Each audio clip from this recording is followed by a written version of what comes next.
Obama to speak at UN Climate Summit in Glasgow Monday. But as much as Obama is expected to express regret for former President Donald Trump's 4 years of active hostility towards climate science and the climate denialism which defines the modern Republican Party, he'll express a deeper, broader worry that politics all over the world is falling short of what needs to be done to save the planet.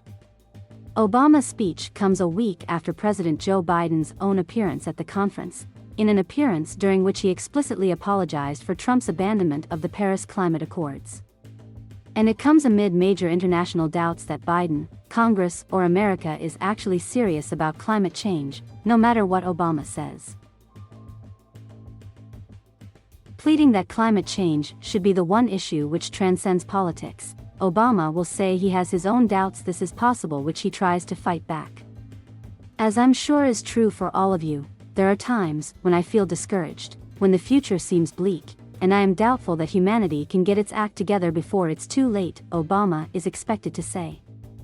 And yet, whenever I feel such despondency, I remind myself that cynicism is the recourse of cowards. We can't afford hopelessness. Addressing the younger people in the audience, Obama is expected to say, "You're right to be frustrated.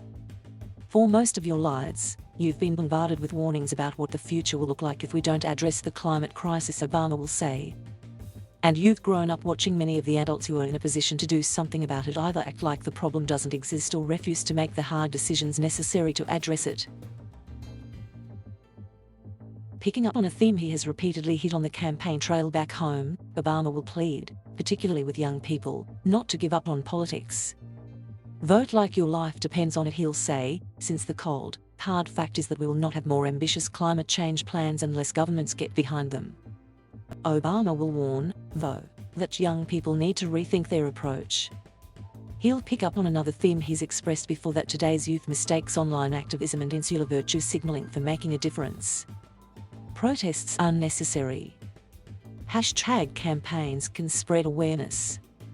But to build the broad-based coalitions necessary for bold action, we will have to persuade people who either don't currently agree with us or are simply indifferent, Obama will say.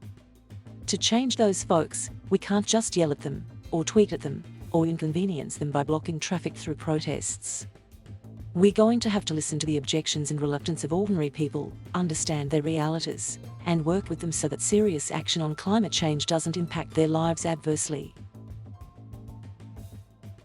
Obama is expected to press the point that local governments and many private businesses stayed committed to hitting the Paris Accord targets, despite Trump's withdrawal of the federal government.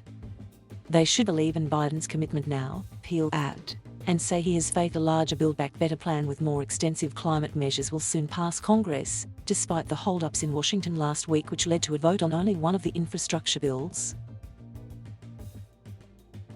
Nonetheless, Obama will praise the meaningful progress made by world leaders through the agreements reached last week in Scotland, such as those to combat methane emissions and deforestation, as well as those signed by 24 countries not including the United States to end public subsidies for fossil fuels and pledging to end the use of coal completely.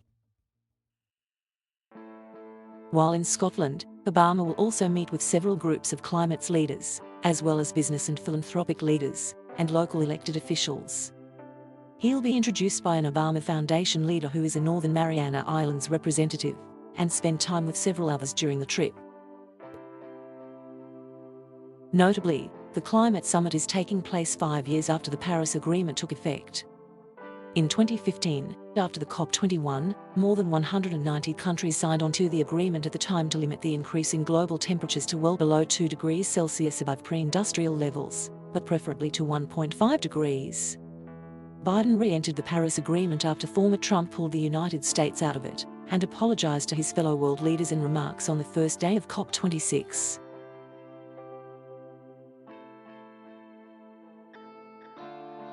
Thank you for watching. Please subscribe